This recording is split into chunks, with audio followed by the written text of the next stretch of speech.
हर गोल चीज का surface tension कम रहता है क्योंकि सरफेस एरिया कम होता है। हर गोल चीज का चूंकि सरफेस एरिया कम है इसलिए सरफेस टेंशन कम है। इसको हिंदी में पृष्ठ तनाव कहते हैं। हर गोल चीज का सरफेस एरिया कम है तो सरफेस टेंशन कम है, और सरफेस टेंशन कम है तो जो पानी उसमें है उसका भी सरफेस टेंशन कम है। तो कम सरफेस टेंशन का पानी ही आपके लिए सबसे ज्यादा उपयोगी है। अगर सरफेस टेंशन बढ़ा हुआ पानी आप पिएंगे तो बहुत तकलीफ करने वाला है।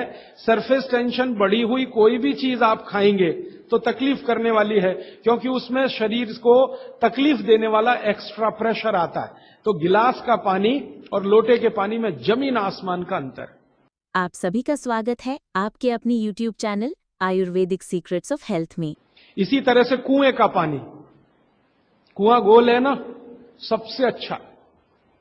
ये सारे साधु संत कुएं का ही पानी पीते हैं, आप जानते हैं। ना मिले तो बिहार कर जाते हैं, जहां कुआं मिलेगा वहां पिएंगे। देखा है ना आपने साधु संत, वो कुएं का पानी उनके लिए सर्वश्रेष्ठ है, क्योंकि कुआं गोल है, कुएं की सरकमफरेंस कम है और सरफेस एरिया कम है, इसलिए सरफेस टेंशन कम है। और सरफेस टेंशन कम होने से क्या होता है, पानी का एक गुण बहुत लंबे समय तक जीवित रहे। पानी का सबसे बड़ा गुण है सफाई करना। अब आपके लिए वो गुण कैसे काम में आ रहा है वो जरा देखिए। आपकी बड़ी आंत है और छोटी आंत है, आप जानते हैं कि उसमें मेम्ब्रेन है, कचरा उसी में जाके फंसता है, तो इसको निकाल निकाल के बाहर लाना पड़ता है।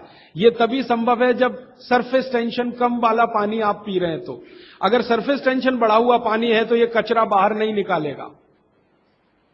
मैं इसको एक दूसरे तरह से समझाता हूं, कॉम्प्लिकेशन है लेकिन सरल समझा रहा हूं। आप एक एक्सपेरिमेंट करिए, आज घर जाइए और दूध लेके चेहरे पे लगाइए थोड़ी देर, और 5 मिनट बाद रुई से पोंछिए, तो रुई काली हो गई है ना। कैसे? अंदर का कचरा और गंदगी बाहर आया। कैसे बाहर आया? वो दूध ने बाहर लाया। अब दूध कैसे बाहर लाता है? दूध का सरफेस टेंशन सभी वस्तुओं में सबसे कम है। तो जैसे दूध आपने अप्लाई किया, दूध ने इस त्वचा के सरफेस टेंशन को कम कर दिया, क्योंकि जो वस्तु का जो गुण है दूसरे पर लगाओ तो वैसा ही आएगा। तो यहां दूध ने सरफेस टेंशन कम किया तो त्वचा थोड़ी सी खुल गई, और त्वचा खुली तो अंदर का कचरा बाहर निकल गया। यही क्रिया पानी करता है पेट में। यही सेम, आपने पेट में पानी डाला, बड़ी आंत और छोटी आंत का सरफेस टेंशन इसने कम कर दिया, तो बड़ी आंत और छोटी आंत थोड़ी खुल गई, और खुली तो सारा कचरा उसमें से बाहर आ गया। और हाई सरफेस टेंशन का पानी पिए, ज्यादा सरफेस टेंशन का, तो आंतें सिकुड़ेंगी, क्योंकि तनाव बढ़ेगा। तनाव बढ़ते समय चीज सिकुड़ती है, तनाव कम होते समय चीज खुलती है। तनाव बढ़ेगा तो सारा कचरा आंतों में अंदर बंद हो जाएगा। अब यही आपको मूलव्याध, बवासीर, भगंदर सब करेगा। इसलिए सरफेस टेंशन कम वाला ही पानी पीना, लोटे का पानी सबसे अच्छा माना जाता है। गोल कोई भी वस्तु आपके घर में है उसमें रखा हुआ पानी पीना सबसे अच्छा माना जाता है। तो गोल कुएं का पानी है तो बहुत अच्छा है। गोल तालाब का पानी हो, तालाब भी गोल होते हैं ना, तो गोल तालाब का पानी बहुत अच्छा, गोल कुएं का पानी बहुत अच्छा। तालाब से छोटी एक पोखर होती है, पोखर, अगर पोखर गोल है तो उसका पानी बहुत अच्छा। नदी के पानी की तुलना में हमेशा कुएं का पानी अच्छा, क्योंकि नदी में गोल कुछ भी नहीं है, वो लंबी है, तो वहां का पानी हमेशा हाई सरफेस टेंशन वाला है। और नदी से ज्यादा खराब समुद्र का, और सबसे अच्छा पानी लोटे का। लोटे जैसी कोई भी गोल चीज है तो अच्छा।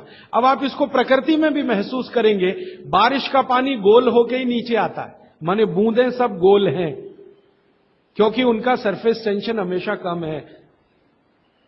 तो ये विश्लेषण लंबा चला जाएगा, लेकिन मैंने यहां जो आपको याद दिला दिया वो ये कि पानी पी रहे हैं तो गिलास में ना, ज्यादा अच्छा है लोटे में पिएं।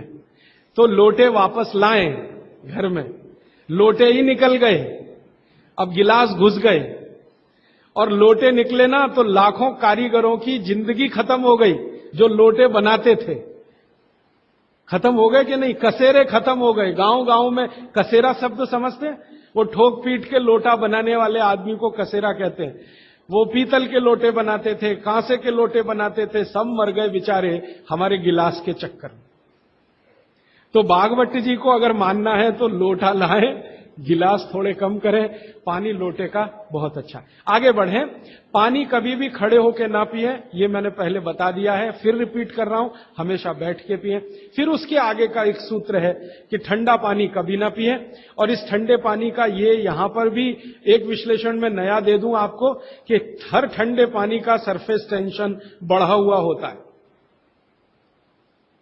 हर ठंडे पानी का सरफेस टेंशन बढ़ा हुआ होता है, और हर गुनगुने पानी का सरफेस टेंशन कम होता है, और कम सरफेस टेंशन का ही पानी आपको पीना है, इसलिए ठंडा पानी ना पिए। एक विश्लेषण में पहले दे चुका हूं कि पानी जैसे ही आप ठंडा पिएंगे, उसका गुण है कि वो हर चीज को ठंडा करे। तो पेट को ठंडा करने की वो कोशिश करेगा। पेट ठंडा हुआ तो सारे ऑर्गन्स ठंडे हो सकते हैं और आप मर सकते हैं। तो पानी को पेट गर्म करेगा, फिर आप ये जान लीजिए, और पेट पानी को गर्म करेगा तो अतिरिक्त ऊर्जा लगेगी उसको, और वो ब्लड में से ही आएगी, तो सारा ब्लड पेट की तरफ दौड़ेगा। और बार बार आप ठंडा पानी पी रहे हैं दिन में 8-10 बार, तो हर बार ब्लड को पेट में भागना ही पड़ेगा। तो ब्रेन को ब्लड कम होगा, हार्ट को ब्लड कम होगा, ऑर्गन्स को ब्लड कम होगा, तो वो कमजोरी आने ही वाली है, और हार्ट अटैक आ सकता है, ब्रेन हेमरेज हो सकता है, क्योंकि कोई भी ऑर्गन को ब्लड कभी भी कम नहीं पड़ना चाहिए, तभी आप दुरुस्त रहने वाले। इसलिए ठंडा पानी गलती से भी ना पिए। तो हमेशा कैसा पानी पिए? गुनगुना पिए।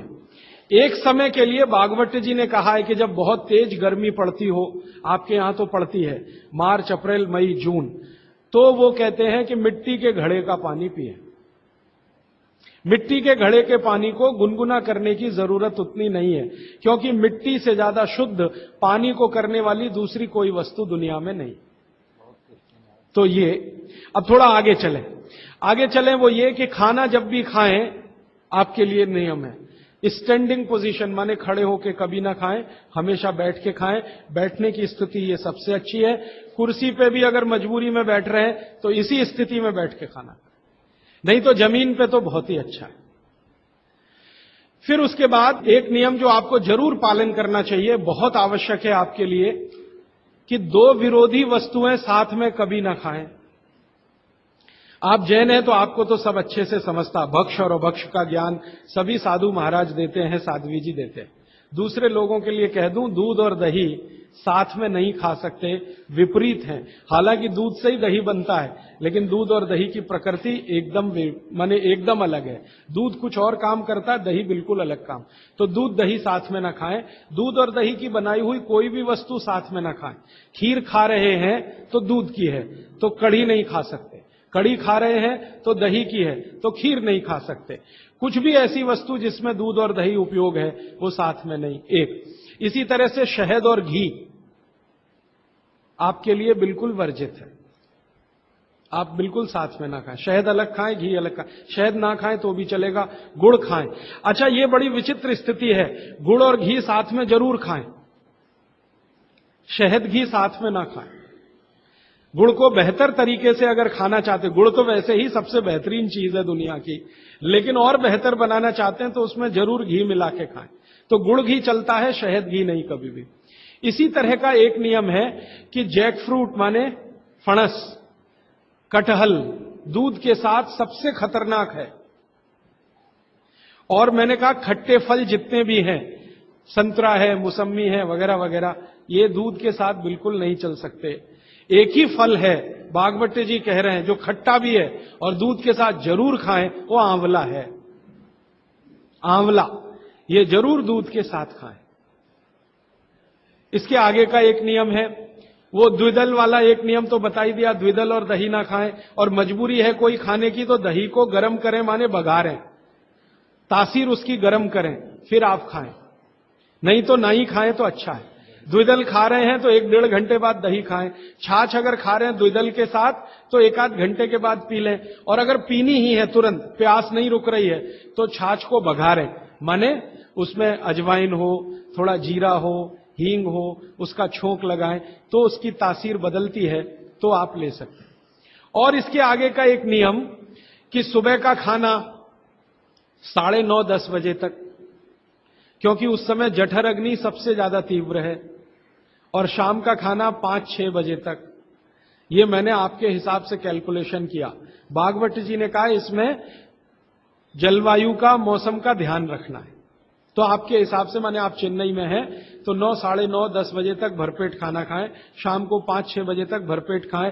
बीच में अगर आप कहते हैं जी भूख लगी तो कुछ फल खा लें, नहीं तो अच्छी चीज भागवत जी ने जो कही है, सुबह का खाना जो 9-10 बजे खाएं, शाम का 5-6 बजे, उनको बीच में भूख लग रही है तो कहते हैं चना और गुड़ खाएं,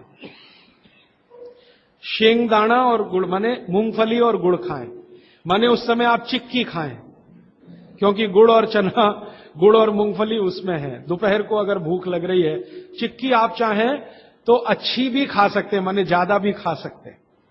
बस एक ही तकलीफ ध्यान में रखें कि जब चिक्की और गुड़ ज्यादा हो जाए तो थोड़ी सोंठ चाट लें या थोड़ी सोंठ खा लें, तो उसका जो तासीर है वो तुरंत बदल जाता है। नहीं तो ज्यादा चिक्की खा ली तो नाक में से खून आ सकता है। तो नाक से खून ना आए, थोड़ी सोंठ या अदरक, सोंठ इस्तेमाल करते हैं तो सोंठ, नहीं तो अदरक, उसके साथ लें। फिर आगे भागवत जी कहते हैं कि आपके भोजन का आपके जो वातावरण से बहुत रिश्ता है। आप जिस वातावरण में रह रहे हैं उसका ध्यान हमेशा रखें। अब मान लीजिए आप मद्रास में रह रहे हैं, तो मद्रास के आसपास का जो वातावरण है ये गर्म है। गर्म वातावरण में गेहूं नहीं हो सकता। गेहूं को होने के लिए ठंड चाहिए। तो निश्चित रूप से चेन्नई के आसपास किसी खेत में गेहूं अच्छा होगा नहीं। कोशिश करेंगे तो तब अच्छा होगा जब ठंड बढ़ जाए, क्योंकि गेहूं ठंड की फसल है, गर्मी की नहीं। गर्मी की फसल जो है वो चावल है, धान है, चावल है, बाजरा बहुत गर्मी की फसल है। ये राजस्थान में रहने वाले सब लोग जानते हैं कितनी गर्मी है राजस्थान में, और वहीं बाजरा सबसे अच्छा होता है। कच्छ में, सौराष्ट्र में कितनी गर्मी है, बाजरा सबसे अच्छा वहीं होता है। तो गर्मी की जो फसलें हैं वो धान है, बाजरा है और जौ है, जवारी है। जवारी आप समझते, ज्वार। तो ये सब आपके लिए अच्छे हैं। यहां चेन्नई में आप रहते हैं ना, ज्वार की रोटी खाएं, बाजरे की रोटी खाएं, गेहूं की कम ना खाएं तो भी चलेगा। जो यहां हो रहा है वो ज्यादा खाएं। अब आप बोलेंगे गर्मी में भी बाजरे की रोटी खाएं, ना खाएं, क्योंकि बाजरा वैसे तो गर्म है, लेकिन गर्मी में भी खाना है। मान लो आपको स्वाद है, छूट नहीं रहा है, जगह छूट गई है, स्वाद नहीं छूटता। मन हमारा अभी भी राजस्थान में है या कच्छ में है या सौराष्ट्र में। कुछ मजबूरी है कि हम यहां रह रहे हैं। अगर ये मजबूरी खत्म हो जाए तो आप सब भागेंगे यहां से। मजबूरी कैसी? कच्छ में, सौराष्ट्र में इतना ही पैसा आ जाए तो आप सब चले जाएंगे, क्योंकि मन जो है ना छूटता नहीं है, स्थान से लगा रहता है। स्वाद मन के साथ जुड़ा हुआ है। तो स्वाद के लिए ही अगर बाजरा खाना चाहते हैं तो बिना गुड़ के ना खाएं। यहां पर चेन्नई में गुड़ और घी के साथ बाजरे की रोटी आप खा सकते हैं, गुड़ और घी के साथ जवारी की रोटी आप खा सकते हैं। ज्यादा आप खाएं तो चावल आपके लिए, धान जो यहां होता है वो सबसे अच्छा है।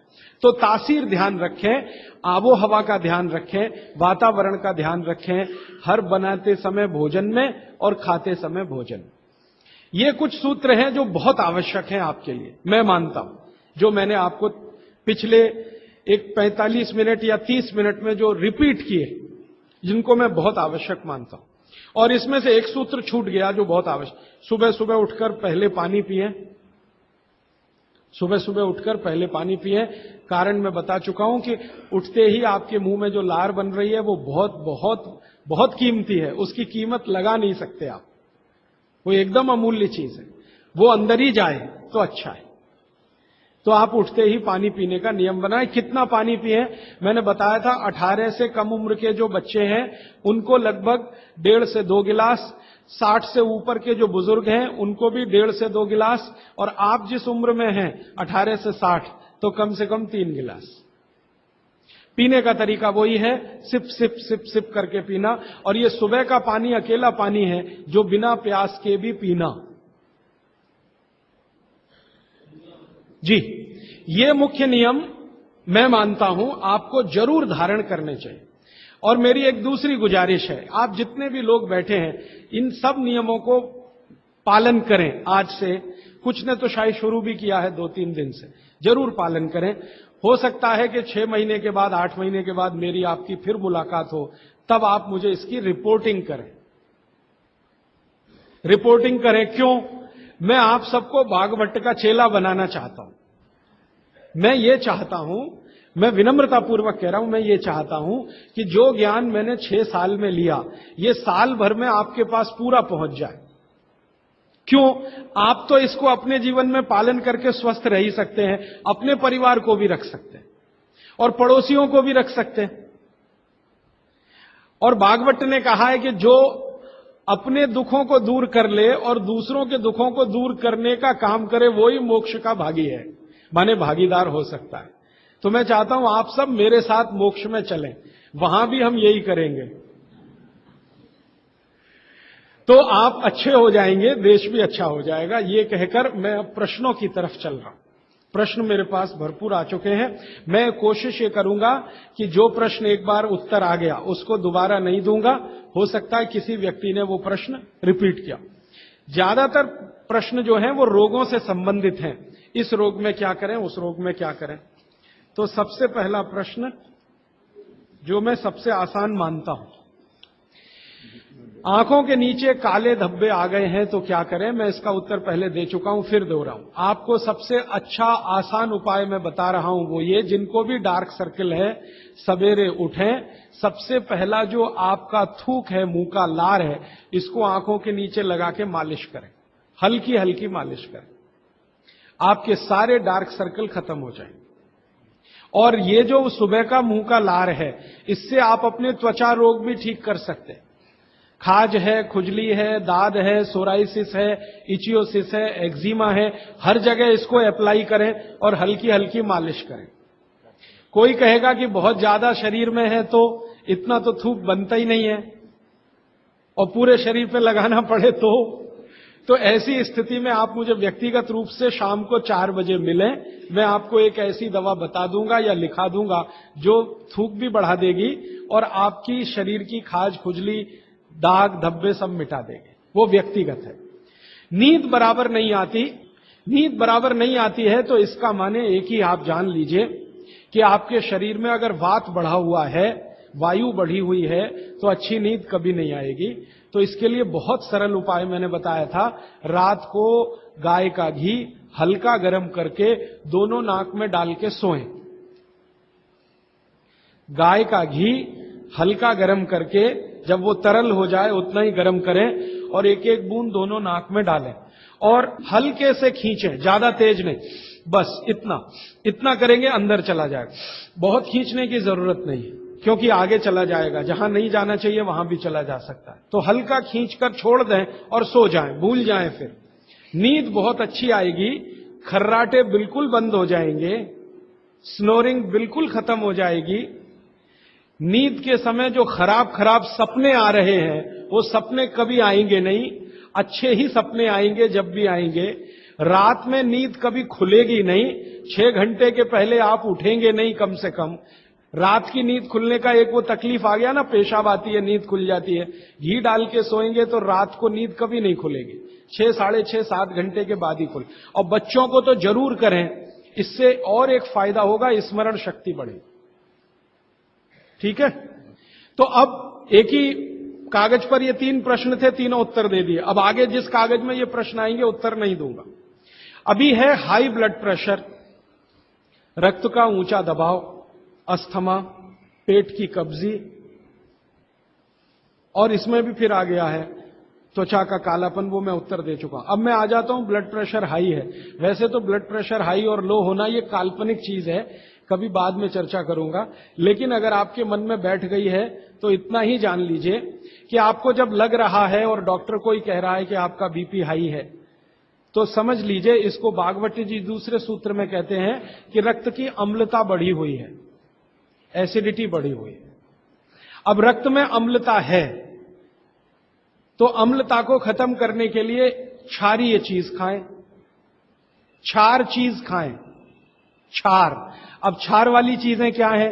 सबसे अच्छी क्षार की चीज है मेथी, सब्जी के रूप में भी और दाने के रूप में मेथी। दूसरी क्षार वाली चीज है, आप में से जैन है तो वो नहीं खाएंगे, लेकिन जो जैन नहीं है उनको बता देता हूं, गाजर। तीसरी क्षार वाली चीज है कोई भी ऐसा फल जिसमें रस नहीं है,